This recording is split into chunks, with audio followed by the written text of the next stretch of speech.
Welcome to a new season of Borough Talks, the Borough Market podcast. I'm Giulia Crouch, and this spring I'm back at London's most iconic food market to chat with the traders who make this place so special. It's a brilliant place to be. It's one of the best markets in the world.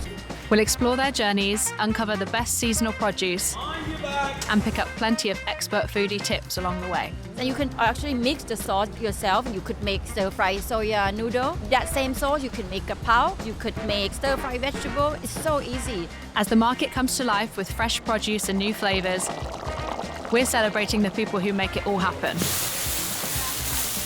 So join me for another season of delicious conversations with those who know food best. This is Borough Talks.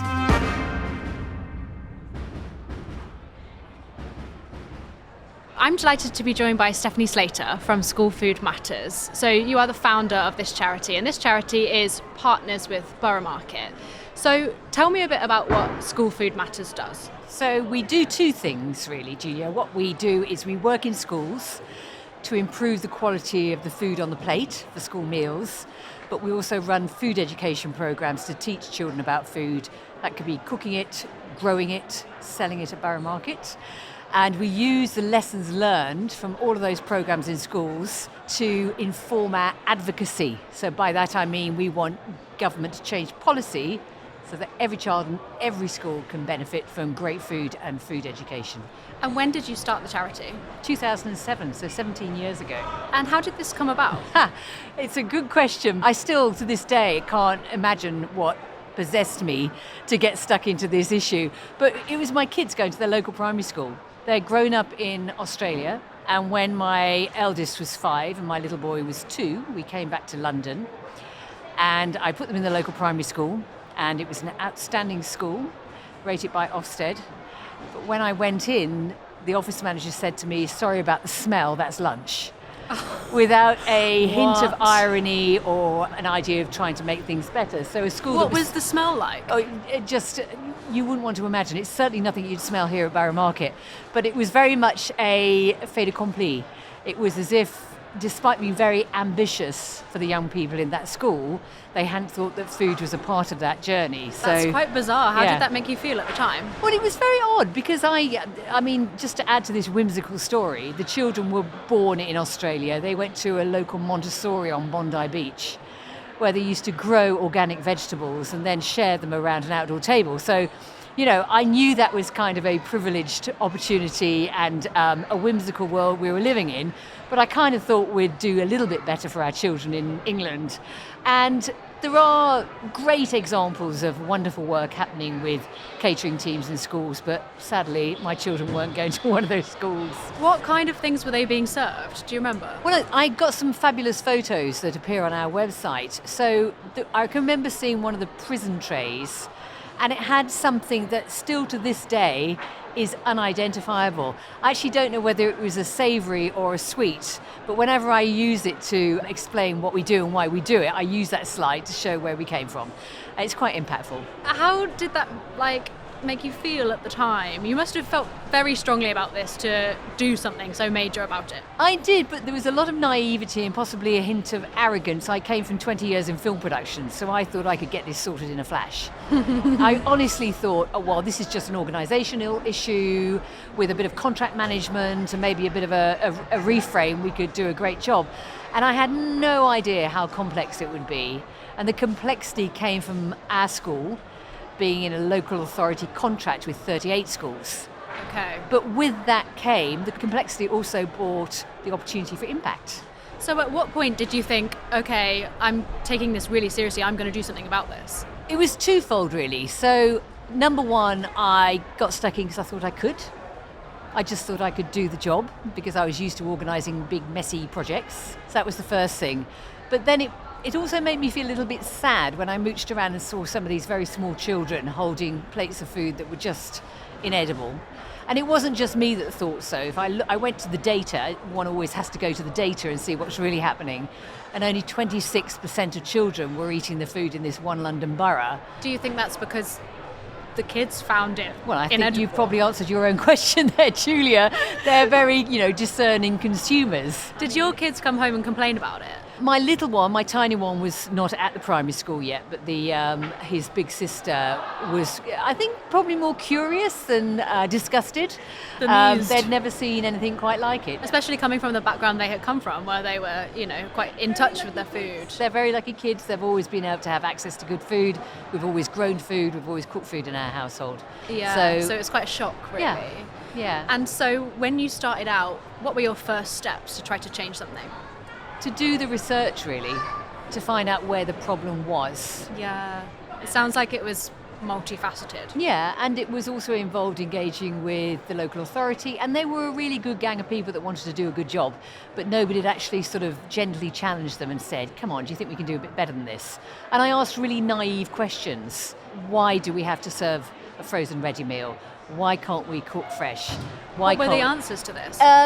Really a case of status quo, I think. It had always been thus. It just makes you wonder why it was like that in the first place. Like, why did we think that was okay? I don't want it to sound like a terrible conspiracy. I don't think these are bad people doing bad things. I think it's just a case of somebody took their eyes off it, and very few people in local authorities have the skills and expertise around food procurement. It is a skill, and you have to dig deep and learn on the case, and they're doing 1,000 other things. So unless there's somebody within the local authority or within the school or within the multi-academy trust who has an interest in food and can see the value and the benefit to young people, it's really hard for it to sort of go up the agenda of things to do. They're busy places. It kind of just went by the wayside and people weren't really thinking about it. Yeah, I think it was more to do with capacity and skill. And so what have been some of the charities' kind of major achievements in this field? Well, I mean, if you go back to 2007, the biggest achievement was transforming the food in 38 primary schools. That's a lot of kids eating a lot of great food. It took 4 years because there's a whole procurement process and a contract break, and it's complex work. But in those days, it was just me and a lot of enthusiasm and a lot of naivety, which absolutely powered me through. And, a tenacity that I got from working in film production where no, it's not allowed. So you just got to get the job done. But once you get into this space and you meet amazing people doing fantastic work who really understand the benefit of good nutrition on children's ability to learn, to thrive, on their mental health. For the rest of their lives as well. Absolutely. So when you start working in that company, it spurs you on. It makes you ambitious and want to do more. I bet it does. So how did you transform the meals in those schools then? It was before they were unidentifiable. And what were they after your work? It was about getting a contract specification right without getting into the nitty-gritty because it's quite a dry subject. But it was about basically being ambitious, saying what do we want for these young people? We want to know where the food comes from. We want to know that it's cooked by fulfilled and skilled and happy cooks and caterers. So it's a bit of a whole systems approach to getting food on the plate. And what kind of things did they end up eating that they weren't eating before in their school meals? Fresh veg. Yeah. Freshly prepared meals. Bread that was made on the premises. If you go back to that smell, when you walked into the school, it smelled delicious because there was fresh food cooking. And I also really want to think about the people in those kitchens. Most school caterers I have met over the last 17 years go into school food because they love children, they love term time, and they love food. And they want to give something back. And these cooks and caterers weren't given the opportunity to, it wasn't their fault, it was the way the contract was set up. They weren't given the opportunity to do something creative, do something delicious. Yeah, so you changed that for them. Yeah, so the other side of it is, as I mentioned, the food education side of it. So in that first couple of years of mooching around and listening and learning, I heard a head teacher in a primary school say that children in his school couldn't identify an onion. I've heard that before. Yeah. And it wasn't an aubergine, it wasn't an artichoke, I know, it was an onion. Yeah. So that sort of disconnect, not having been around scratch cooking and having access to food and cooking lessons, it struck a chord with me. So I thought, well, while I'm waiting for this contract process to go through, let's get some projects happening. So what kind of projects did you begin? Mostly food growing at the beginning. Yeah. Because we could start very small. I actually set up a school gardening club in my kids' school to see how it all worked, which was very illuminating.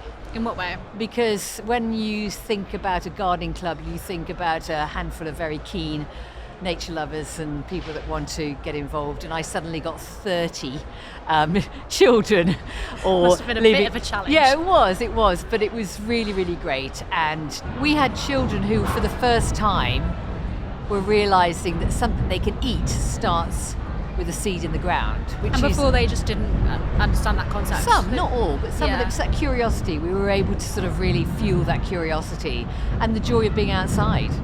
So how much has school food changed on a national level since 2007? Have we had major changes? What's the Yeah. situation like now? Yeah, so 2013 we had something called the School Food Plan, and that was led by Henry Dimbleby. And I sat on the expert panel as somebody who had brought about change at scale, and it was fantastic. It was the first really deep dive into the school food system to work out where the blocks were and where the opportunities were. What came away from that is learning that there are 3 things that make a massive difference to children's experience of food. A head teacher who leads the change, so you have to have buy-in from the head teacher in a school to make change happen. It doesn't mean they're going to start writing the contract or monitor the school food. It means they're going to enable change to happen. Okay, so you have to kind of have a head teacher who's interested. Yeah, who understands the benefits. So, a head teacher, we also need to see the school food system through the eyes of a child. So think about all the customers and consumers that come to Borough Market. Think of the children in that way. They're their consumers. Yeah, and they have that's to. a really nice way to think of it. Absolutely. I don't think people would naturally think of it that way. Well, they are very discerning, and if they don't like Yeah. what's before them, they won't eat it. So we have to make it available to them in a way that's pleasing and will nourish them so that they can thrive.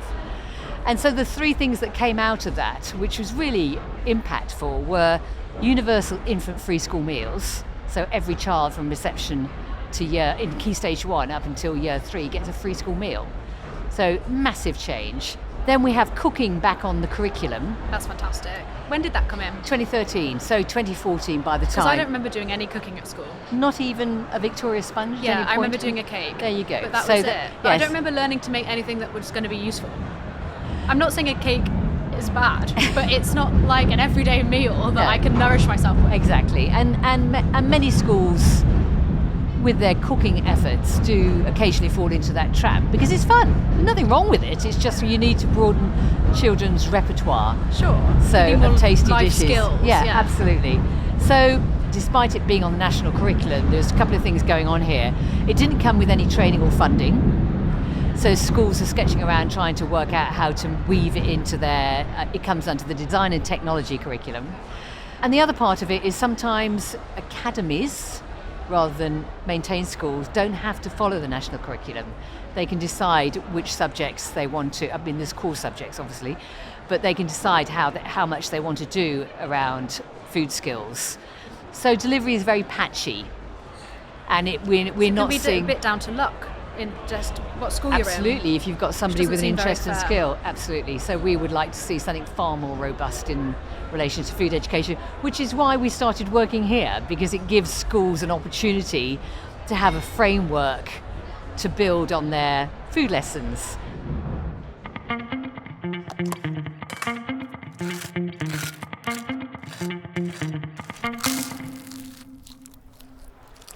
So Stephanie, you've brought us some soup in. Explain to me the soup and the context of the soup, please. So, Julia, you would have heard about Young Marketeers, our programme we run at Borough. So it started about 13 years ago with primary school children growing fruit and veg. And they come to the market twice a year, summer and harvest, and sell their fabulous school-grown vegetables It's such a good idea. to the absolute adoring crowd here. And they have a fantastic day, and they raise money for a food surplus charity. So having run this programme for many, many years, I really wanted to do something with secondary school students. And we thought we'll make it really interesting in a sort of food enterprise. And we also wanted it to be in the winter because we had summer and harvest. And following the school term, we wanted something in the spring term. So the soup sale came to pass because we wanted them to understand about seasonality. We wanted them to hone their skills of recipe development. That's really nice. So that we send our food teacher into the school and they develop recipes together.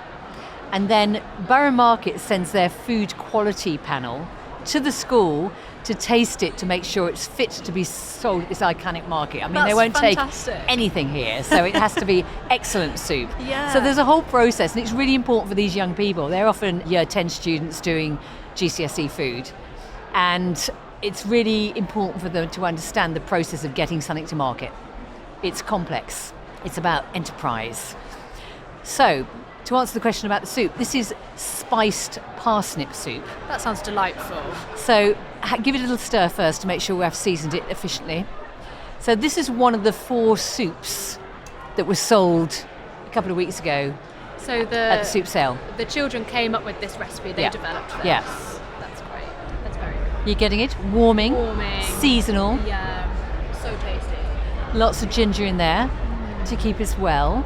Just what I need on a chilly day like Yeah. today. That's Yeah. fantastic. How do the kids respond to these classes? Oh, they and love it. They do love they? it because there's a bit of competition element. Yeah. They're working together at the market, but there's always a healthy dose of competition there. We have 4 secondary schools. They're all over in the green market, all lined up, and you can tell the competition kicks in. But the lovely part about it is you can't have soup without a delicious bread. So we teach them to make ciabatta with bread ahead. That's They've so been our cool. partners for years, and they're incredibly generous. So we run a bread making session at the same time as we teach them about different soups on the same day. So Sharon's doing soups, bread ahead team are doing bread. What a combo. And then in the morning of the sale, so that we have super fresh bread, they let us back into their kitchen so the young people can prepare bread in the morning. So they've got... This is amazing. Yeah. I wish I had something like this at school. I would Yeah. have absolutely loved that. And it's one of many food enterprise programs we have across the country, because now Young Marketeers, having started here, Yeah. is now in 14 cities across the country. And explain to me how you guys partnered with Borough Market in the first place. How did that relationship come about? So go far back. You've heard of Sheila Dillon and the food programme, the food awards, the BBC Food Programme Awards. I was there as a supporter, and that's where I met the managing director from Borough. And he was very keen to find ways to bring local families into the market. It is an iconic space. It's been here for 1,000 years. Even just for the history lesson, it's a wonderful thing for local families to do. And he could see that they weren't effectively reaching out to local communities. And the best way to do that is through schools. So the fact our charity is called School Food Matters kind of resonated. And so we just came up with some ideas. And at that point, we were very much looking at it as both food skills and food education. As this grew, it grew into Young Marketeers, because they weren't just doing, it wasn't just at harvest. We needed something for the summer too, because one of the issues around food growing in schools, as you can imagine, most things crop in the summer holidays. So we needed to work with schools to find a market for all of their stuff that they needed to harvest in July before the school holidays. Obviously pumpkins and autumn root vegetables can carry on their journey to market throughout the summer holidays. So that's why we've now got 3 sales, one for each school term. So about the parsnip soup, that was one of 4 we sold. We had a lentil, chickpea and tomato, which apparently was the winner. That was That the sounds hot lovely. favourite. Very nutritious. And very filling on a cold February morning. Yeah. We had a butternut squash soup, and we had one which is carrot and coriander. So it was all about root vegetables, it was all about seasonality, it was all vegetarian, so that we could attract a very wide audience. This soup was the favourite on the day, and I have to say mine is nowhere near as good as the young people did. They smashed it. In the That's schools. a They great absolutely soup. smashed it, but it was only after the event that I went to my food teacher and said, I made the soup, it's delicious, but it's not nearly as good as the one the school presented. And she said, oh, they used oat milk. And I'm like, now you tell me. Okay. That's So not there something is the I've tried top tip. before. Yeah, we will give you the recipe, but you can substitute semi-skim for oaty to make it really creamy. And do you notice children getting really enthusiastic about this stuff? Absolutely. I mean, they really do. And we hear it over and over again with our programs, that it attracts a vast range of abilities. Where we see the biggest impact is with children who are failing to thrive in the classroom. That might be socially, it could be in their attainment.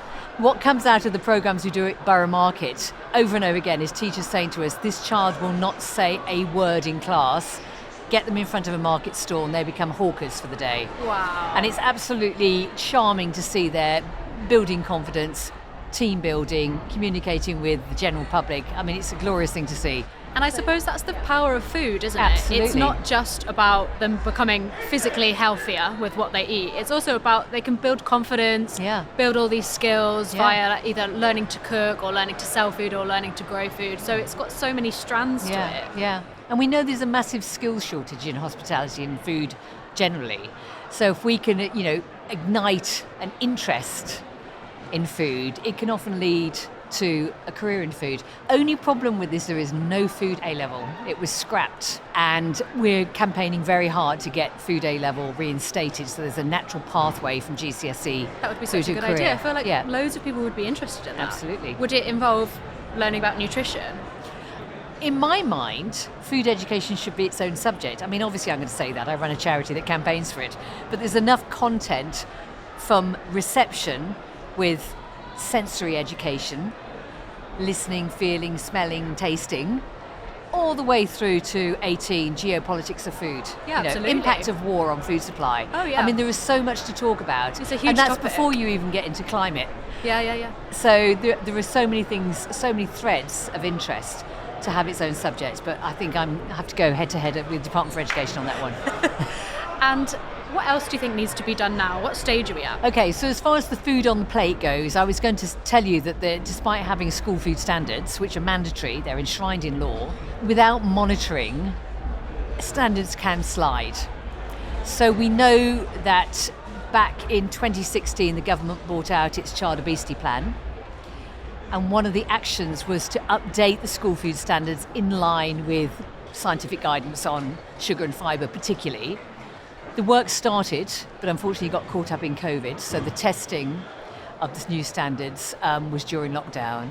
So it got shelved, understandably, and it's time to start the work again because the standards are out of date and we need to have some monitoring to make sure that schools understand them and comply. So are ultra-processed foods allowed to be served in schools? Or do things have to be freshly prepared?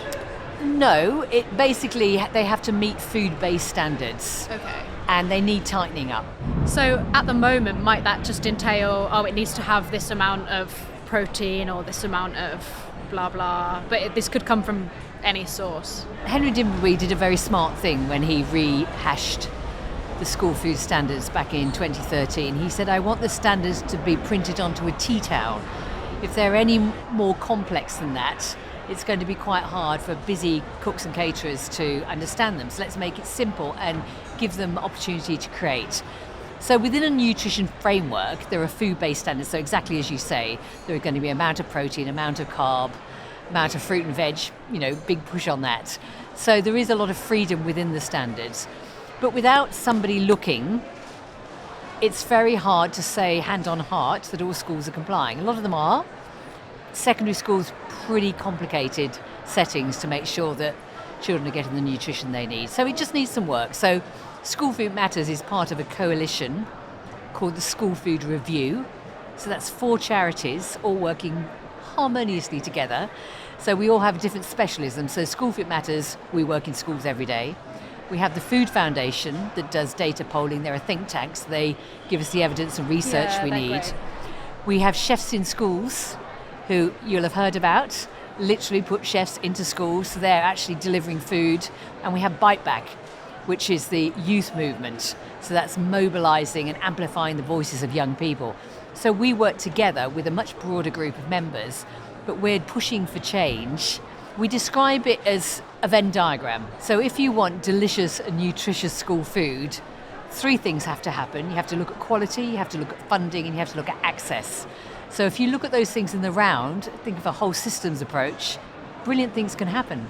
But we have to look at all 3. So, for example, the worst possible outcome would be free school meals for all, but terrible school food. So if we're going to expand access to free school meals, let's make them really fabulous, delicious, nutritious school meals to support children's health. Are you hopeful that this can happen? Always hopeful. as a founder of a charity, I was born hopeful. That's why I set it up. But yes, it's, there have been a couple of knocks along the way, different government changes, progress sort of scuppered by elections and changes in leadership. But, I always think I'm the luckiest person in the world because I run a charity that is trying to get great food to children and teach them about food. I mean, what's not to like? Such a cool job. Nobody's going to come up to you and say, that's a really bad idea. So it's the ultimate open door. So it's just about taking government ministers, the ever-changing revolving door of government ministers. We have an opportunity now. It feels like everything's a bit more stable. Yes. And it feels like a very hopeful time at the moment to be able to make a difference. And we're seeing that with breakfast. There's Labour government starting with their breakfast commitment, so we can help with that. And I wanted to know how our school food in the UK compares to school food in other countries. That's a very good question. We've got a whole blog series on it, Giulia. Have you? Because I've seen things about French schools where the food looks fantastic. Yeah. And we've done a really interesting interview with the Japanese schools, talking to some students who were working between Tokyo and in England. And it's that whole cultural shift that is so different from the way we are in England around school food. We should be so proud of what we've done here. We've got the oldest school food service in the world. It began long before many, many more. But there are lots of areas around the world that are doing it differently and to some extent better, with a more focus on monitoring and whole school approach, making sure that everybody understands that this is important. And there's a wonderful thing now, so led by academics, called the School Meals Coalition. So that's worth looking at because they're taking case studies from around the world. And why is this so important? Firstly, why is what kids eat in school important? And why is food education so important? I think I'd frame it around health inequality. We know that poor health disproportionately affects families on a low income. It's a poverty issue. And when I hear schools in the north of England telling me that they're having to use their teaching budgets to feed hungry children... Oh wow, is that happening? That motivates me. Oh yeah, I bet. And if you think about, just as an adult person, think about when you're hungry, how effective you are. We're not effective if we're hungry. We're not effective if we're eating the wrong food. So if you put that in the context of school and an opportunity to learn, it really does stifle children's opportunities. Absolutely, it would do. So that's why it's important. And as far as food education goes, anything that's going to ignite an interest in food and food that's good for their health and the planet, that's really exciting. And if children are in school 190 days, why wouldn't you teach them about food? It's a great opportunity, a captive audience. And we know so often from our programs that these young people become really fabulous ambassadors for what we do. They go home and talk about it. Yeah. They go home and they want to plant a seed. So anything we can do, that ripple effect from schools into the community, is really important. And on the flip side, what are the consequences of eating badly in school and not learning anything about food? I think we just continue in this downward trend towards poor health and a lack of understanding of the impact on food on climate. I just think there are so many learning opportunities, and without it being too heavy, it should be joyful and fun. The thing about School Food Matters values, it's all about optimism, hope, joy, and that's what we want to, take into schools when we go. It's not about being the food police. It's about going in and saying, hey, guess what? We can make this better. Yeah, you're doing a great, fun, positive thing. Yeah, and this is what I say to parents when they get in touch with us and say, the school food is terrible, what can I do about it? And I say, don't go in there with a stick, go in there with a carrot and say, my school's fantastic, my child is really happy, wouldn't it be great if we can make this better too? And it's about offering them it's hard to go in there with a solution because it's complicated, but the opportunity to make a change. It sounds like there are lots of big players involved in trying to change things now. Do you think it will be fairly soon that we see some change? Well, I'm hopeful in that the Labour government is understanding the impact of food on children's ability to learn. So if we can make the breakfast programme fly, and it's really successful, so we're doing all we can to support it. Explain to me a little bit about the breakfast programme. Okay, the Labour government committed in its manifesto to make a free breakfast available to every primary school child. So they're in the testing phase at the moment. But come 26, they want to see free breakfast in every primary school in England. What kind of impact do you think that will have? We know that breakfast has an impact on ability to learn. You can't learn if you're hungry. We know that it also has an impact on punctuality, attendance. Oh, okay. So it's going to be really interesting. Obviously, it's going to be very carefully evaluated so they can prove the case after this first year of testing. But that's exciting because that's a conversation about food in government. So to me, it's a springboard for action across the whole school day. And how can people get involved in your charity if they want to help? Schoolfoodmatters.org. I mean, start there, have a read if there's something that excites you. We rely on an army of volunteers. So in the summer, we might be doing 15 different programs on any given day. We do beekeeping, we do food growing, we do food enterprise, we have visits to farms, we're cooking practically every day. So in all of those programs we need helpers. So we have this fabulous army of volunteers, volunteering opportunities. Obviously we're always looking for funding, we're always fundraising, so that both for our projects in schools but also for our campaigning, because we want every child in every school to benefit from good nutrition and food education. And what should you do if you're a parent and you think that your kids are getting terrible food in school? I think the most important thing is to go in there with positivity and hope that things can be better. So say something directly to your school. Yeah, talk in a non-combative way.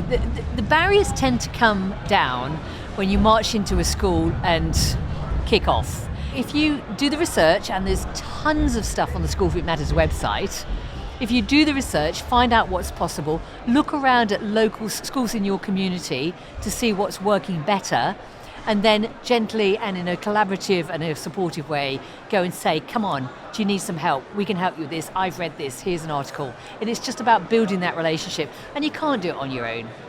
When I set up School Food Matters, I made sure I had 750 parents behind me with a petition. So, you've got to build the support. You've got to build the voice. You need one big voice all saying the same thing, and then good things can happen. And finally, how does it feel to have had such a successful partnership with Borough Market for all of these years? If you ever wanted to get children excited about food, what better place to be than here? I mean, we always make sure we take the children around the market to talk to the traders. They get trader training from the market stall holders here. Oh, so that's fun, what they tell them, like how they should go about it. Yeah, it's really, really lovely. And during lockdown, we still managed to run the programme, but we had to do it in the school environment with the children that were allowed in. So we got the traders to make a little film which we could send to the children to show them how to set up their stall. And just the love of food and the love of what they do and what they grow, what they sell, what they produce is just palpable every time you walk around this place. Oh, yeah. So, it's a wonderful environment for them to be in. And I'm so thrilled that this has spawned something that's now across the country. That's fantastic, isn't it? We're in 14 cities in community markets across England. And it all started here, so that's pretty cool. That's amazing. Thank you so much for coming on the podcast, Stephanie. It's been so interesting to speak to you. It's such a fascinating topic, and I think what you do is amazing, so thank you. Thank you for having me. Thanks for listening to this episode of Borough Talks. Make sure you follow the podcast so you don't miss an episode, and we can't wait to see you next time. Cheers, guys.